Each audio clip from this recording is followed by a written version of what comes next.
Fallout 76, critically acclaimed, the worst Bethesda Fallout game ever.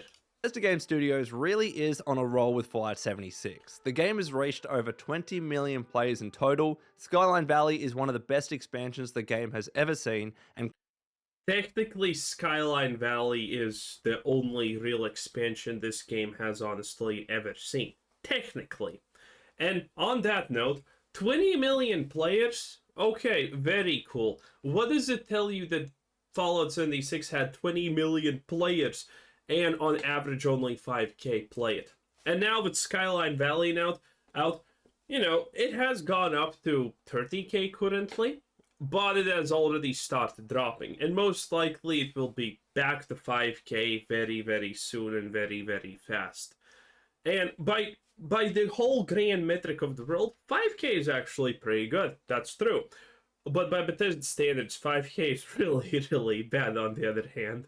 come next year, we'll even be able to play as ghouls, which is something that Fallout fans have been wanting for many years. Now, Jez Corden...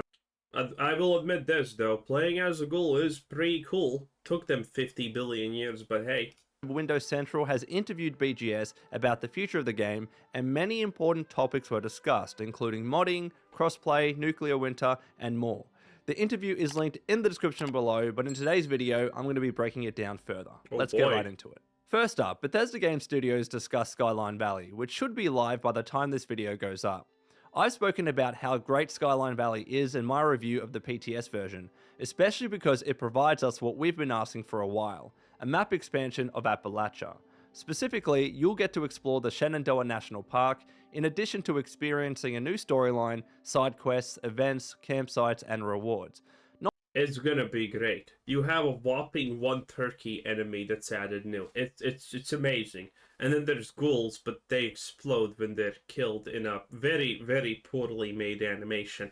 It's amazing. And by the way, has this only been out for 3 days? Because I checked the player numbers right before this, because, smart cookie and whatnot.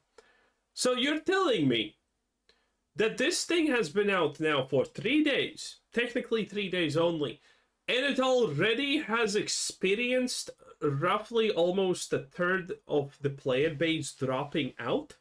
If that's true, that is insane. Because at the start it was 30k, and now it's like 22-ish k or something like that. The 24-hour peak. So, 1/3 of players have already abandoned the game 3 days in. That is amazing.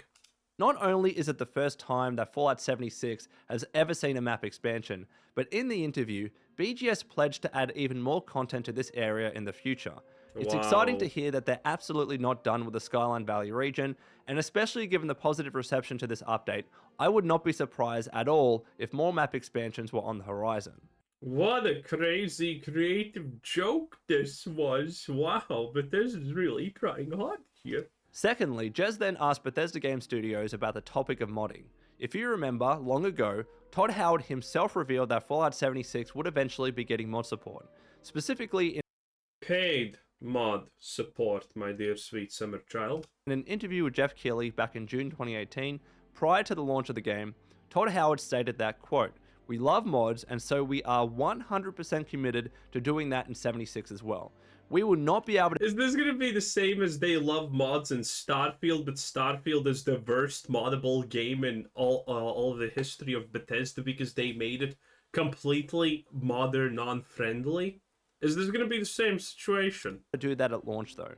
Our goal for launch, this is really new for us, is have a well-running, robust service, and then some period later, we're currently still designing what that service looks like. You'll be able to have your own private world and be able to mod it and do all of that.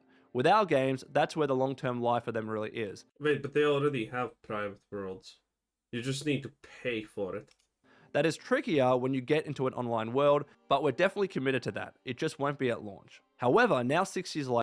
Okay, I'm not gonna lie, this sounds like a promise that's at least gonna take 10 years for the Bethesda to actually do, if they ever even do it at this rate.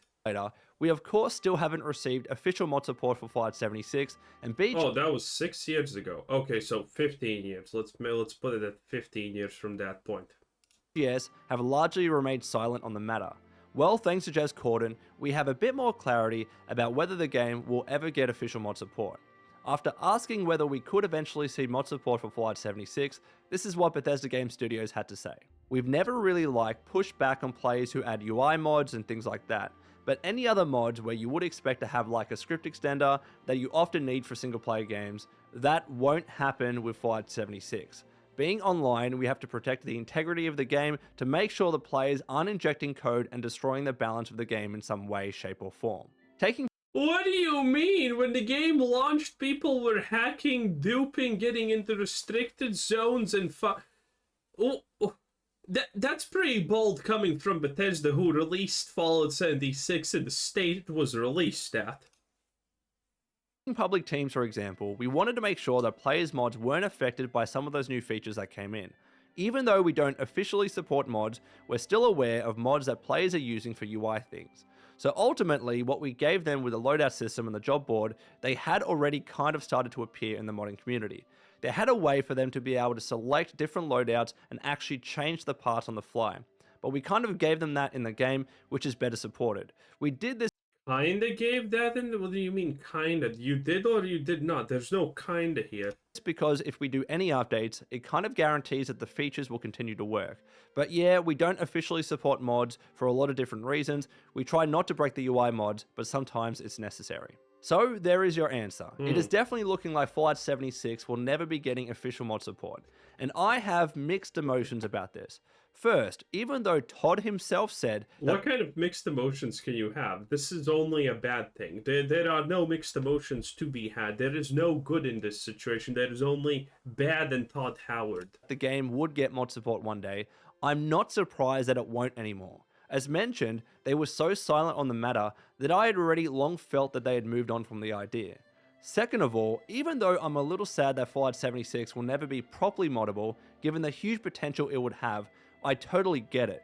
Yes, 76 is mostly a PvE game, but there is a very good argument that BGS need to protect the integrity of the game and ensure that people using mods don't ruin the experience for other players who don't use mods, especially when it comes to public events and boss battles where players are interacting with each other. It wouldn't be fair for people to use broken and overpowered mods that ruin other players' enjoyment. The only way that mods Okay, that makes sense. would avoid those difficulties nowadays is if BGS could somehow restrict mods to just private servers or allow people to play the game completely offline so that they can mod it to their heart's content. And I thought at one stage this could be the plan, where BGS eventually wound down support for the game, allowed it to be played offline for game preservation purposes, released official modding tools for players to have their fun, and let the game ride off into the sunset. However, I don't know if it's possible to restrict modding to just private worlds and offline servers if people have the official tools to completely mod the game. Public worlds might still be at risk there. Plus, because 76 is not losing— Probably. It's not like Bethesda has anyone talented as a developer left. That is the biggest problem of the Bethesda in general currently. They have no talent. All of their coders, all of their programmers, all of their developers are absolutely the shittiest of the shit. They have nothing. They don't have people who can actually create ingenious solutions for problems. They can only create problems because only trash is left at Bethesda at this point.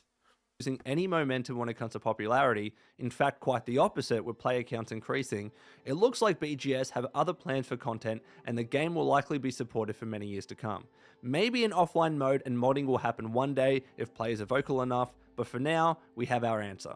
Third, That is true. The game is going to be supported for a long time probably after, well, for a long time in general, after this update and whatnot. Because the people who are left playing this, they're buying everything in the Atomic Shop. They have Fallout first, they have the Bethesda Gold subscription, and they're sending Todd Howard money through the mail. Because that's the kind of people that are left playing 76 on the largest scale ever seen to man. BGS were briefly asked about whether we could see more expeditions in the future, perhaps to other fan-favourite locations like the Capital Wasteland. Though their response was brief here, they said, quote, "It's always a possibility for sure."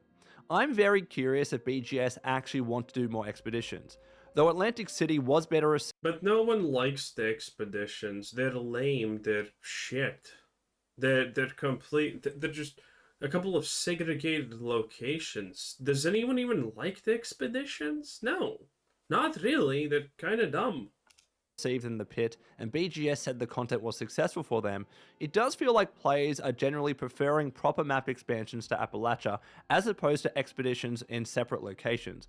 Their answer isn't ruling it out completely, and it would be great to see some locations from Fallout 3 brought to life again in 76 as expeditions, but my guess is that they're leaning more towards map expansions, which I actually prefer. Fourth, as I covered in a previous video, BGS currently has no major plans to tie Fallout 76 into the Fallout TV show. They again stress that nothing is off the table, but they're viewing the TV show and 76 as separate things. And I completely... Like, how does that make a single shred of sense? Fallout 76 is a prequel to pretty much every Fallout game at this point, almost, I think. Or is it the super prequel to everything? So they are tying things into that. Fallout 76 is their in-world explanation for why ghouls go feral, and we hear about this the first time only from the TV show. Like, this is the most nonsensical thing ever. Everyone knows that that is a blatant lie. Completely understand this. Not only would it prove to be logistically difficult to work with Prime Video and Kilter Films to coordinate content and storylines in the games to the show, but they're also set in completely different timelines and locations. Yeah, exactly. It doesn't make sense to do that in the first place. What the hell? What? In the Fallout universe. Lore-wise, this would be hard to pull off successfully, and it definitely would be easier for them to treat both products as separate. Fifth, BGS tackled the question of combat and weapon damage. As veterans of the game would know, this has been a long-standing and debated topic, especially ever since BGS changed how weapon damage was calculated and how enemies were scaled years ago. The new reveal of the playable ghoul character has brought this discussion to the forefront, but players generally also still believe that the bloodied playstyle is too overpowered and that the game needs other builds to be much more viable and better compete with bloodied. I hate when people even say that this game has builds. Listen, putting in like 3 or 4 cards that say plus weapon damage plus this plus damage under this circumstance, it's not a goddamn build. It's just not. So on this topic, this is what BGS had to say. There are several legacy systems that need some love. We have combat rebalancing to do, which is also part of this new update, and even screens like the workshop menu have become overloaded and hard to navigate. So we'll continue to explore changes to things like this going forward. Our approach involves constantly... Dude, they're gonna mess it up even more. Currently, the menus that you navigate in the game are, you know, they could be better, but at least they're kind of functional. The last time Bethesda attempted to improve their menus, you got Starfield. Yeah, those menus are the most atrocious thing ever known to humanity. And you're telling me the same people who made Starfield are gonna now look at the menu system in 76 and other Fallout games and be like, yes, I can see how we can improve, and then they make something even worse than Fallout. This is insane. Why can't they just go online, look at a mod that creates an actual functioning menu, and copy it? How hard is that? Looking at weapon/armor/power armor and mods balancing, and we'll continue efforts to bring many of the underpowered items in line as best as we can with the others. We really want to see a variety of builds, loadouts, and playstyles, and we don't ever want to force players down a limited number of paths because they're the only viable ones. So it is clear this is why Bethesda Game Studios is ensuring that the new ghoul character will not work with Bloodied. They really want to ensure that players aren't forced down towards a limited number of playstyles, i.e. a Bloodied build, and a new ghoul... But it's been happening for years. I think since the game launched, there were only like 3 viable builds or some crap like that. Ghoul build or class would be a great and fresh way to do that. Ghouls have already been announced to be receiving their own unique perk cards and other benefits, like not taking radiation damage and walking through nuke zones, and this is BGS's opportunity to really create another viable build. I've spoken at length about this topic already, both for and against Ghoul working with Bloodied, but I totally understand where they're coming from, and I also empathize with non-Bloodied players who have been wanting a bit of love with their full health builds for a very long time. So if BGS can get the balance right and make Ghoul characters powerful, in addition to making other necessary changes to weapon and combat imbalances, then the future does look bright. Also, speaking of legacy systems, BGS, please. By the way, is there in Fallout 76 even a single good late game weapon that actually fires slowly? Because everything's like just a Gatling laser rifle or, you know, shoot explosive ammo type of deal. Is there a single actual weapon in this game that's a slow shooting good weapon at the end game? And I'm talking end game when you have like, you know, level 300 on a character.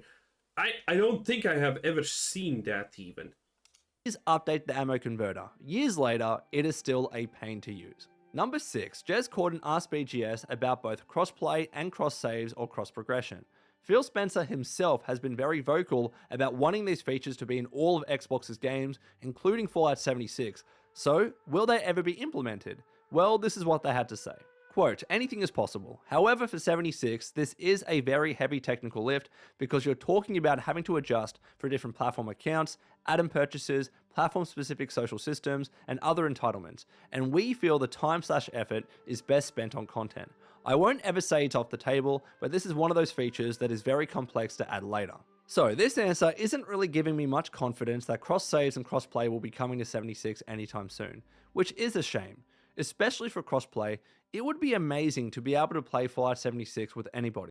How is crossplay not a thing, by the way? I'm so confused. You'd think Fallout would have that. But I guess Bethesda being crap is Bethesda being crap as always. I guess this is not surprising, is it? No matter what platform they're on. That would hugely open up the playing populace and really ensure that servers always feel full, especially when one day the game's player counts naturally. Well, to be fair, if you want to ensure that servers are being full, that's kind of not an issue.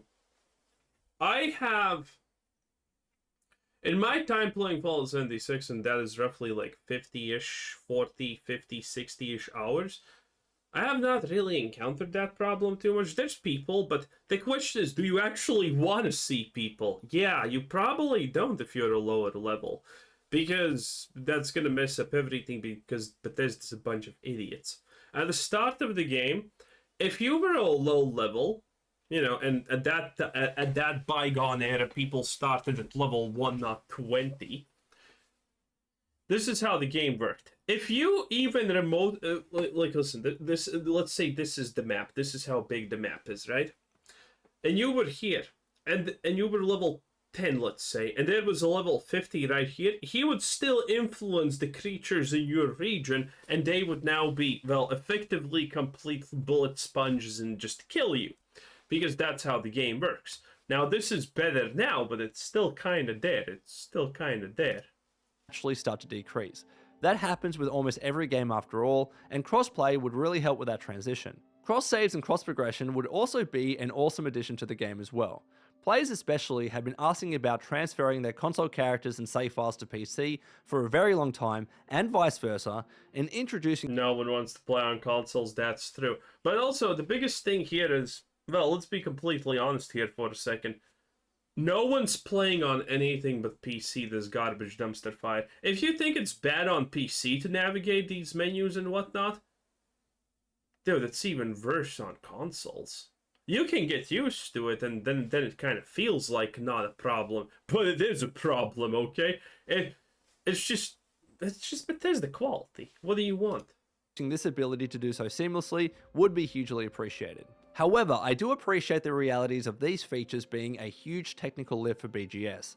The game's engine is a bit old now, and quite a mishmash of code, and when this game came out, people were calling it already looking pretty bad for its time, and that was true. As I've also discussed in several videos in the past, even with Double 11 involved, 76 still has a relatively small team working on the game.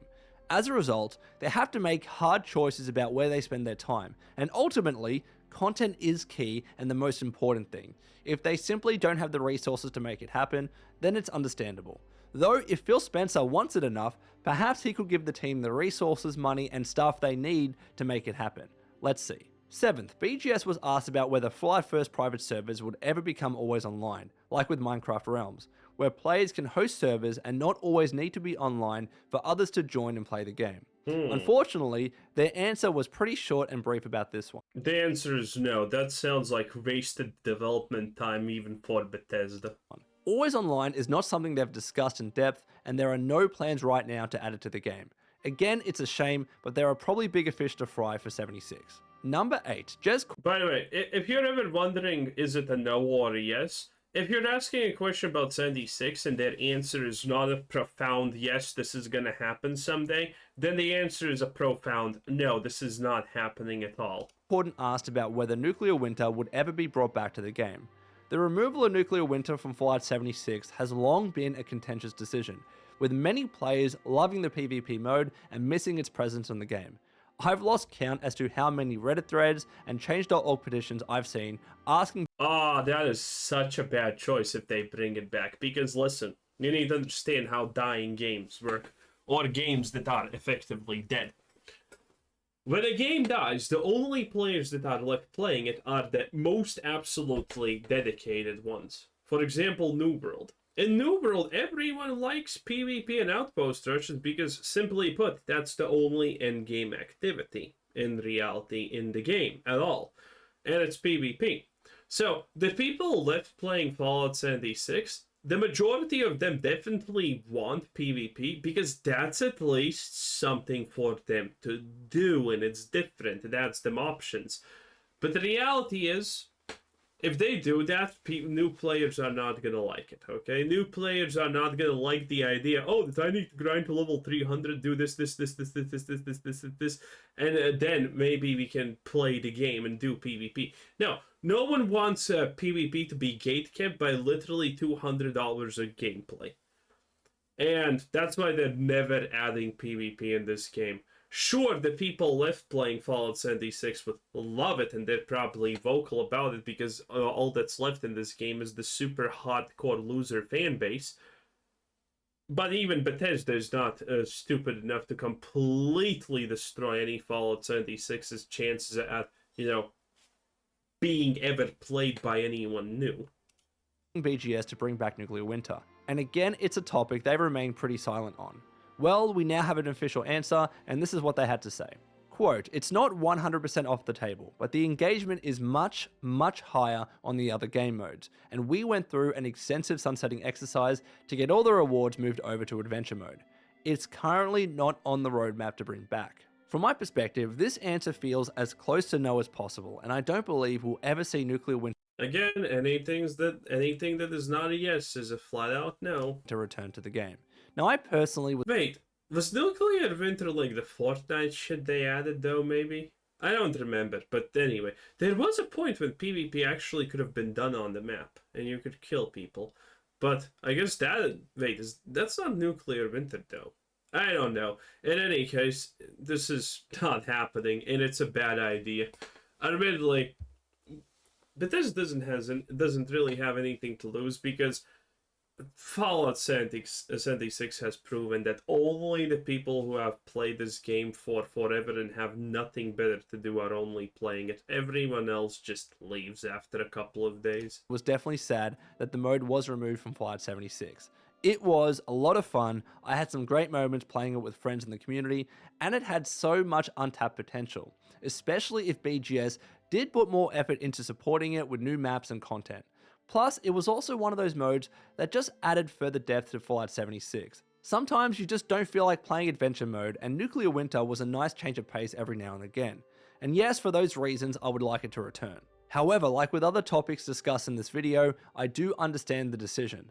BGS again have a very small team working on 76, and if it's indeed true that Nuclear Winter had a small number of players compared to regular Fallout 76, which I do believe, then it made a lot of sense for them not wanting to dedicate any time supporting it and also removing the mode entirely. Now, some have argued that they... Oh yeah, this definitely looks like some kind of Fortnite stuff. What happened to the original PvP though? Could have just left Nuclear Winter in the game as it was fine as it was, but that is simply not true.